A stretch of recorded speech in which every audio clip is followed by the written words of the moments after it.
Growing up, one of my favorite films was Bug's Life. I never really got the greater context of the parable until I grew older. Basically, to surmise it, the bugs, who are the ants, are working hard to find food. Every year, a percentage of their harvest has to go to the grasshoppers. If they do not give grain to the grasshoppers, then the grasshoppers will destroy them.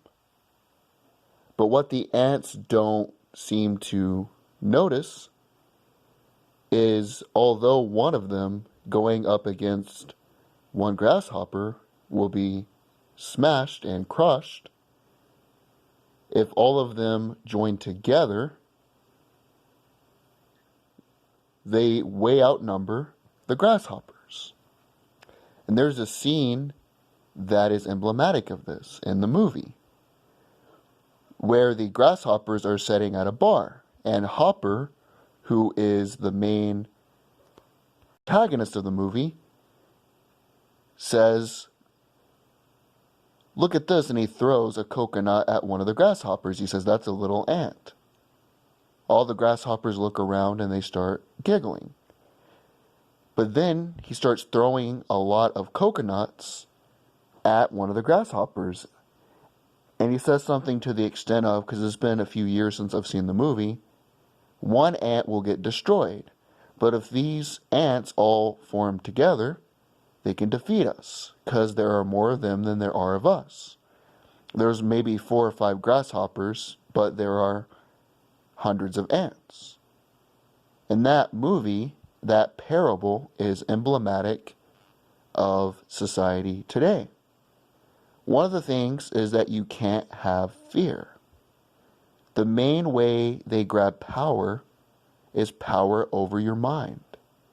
Through the media, through music, through the propaganda. The news is trying to get you to cower down, stay at home, and be a coward.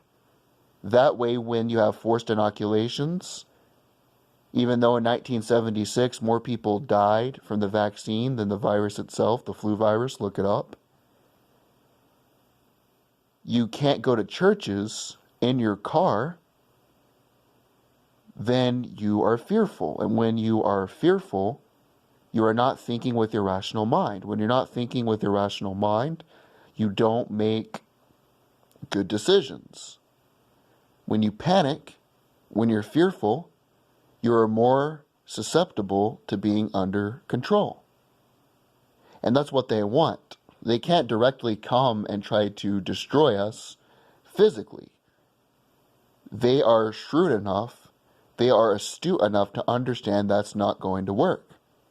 That's why it begins psychologically. It is an information war against the mind. And the more you feed into the hysteria, the more you feed into the propaganda, the more they see that and they can take over and do worse things. That's why when I see a young, healthy person saying stay at home, it makes me want to puke. How weak that little person is. Oh, stay at home. Oh, government, take more of my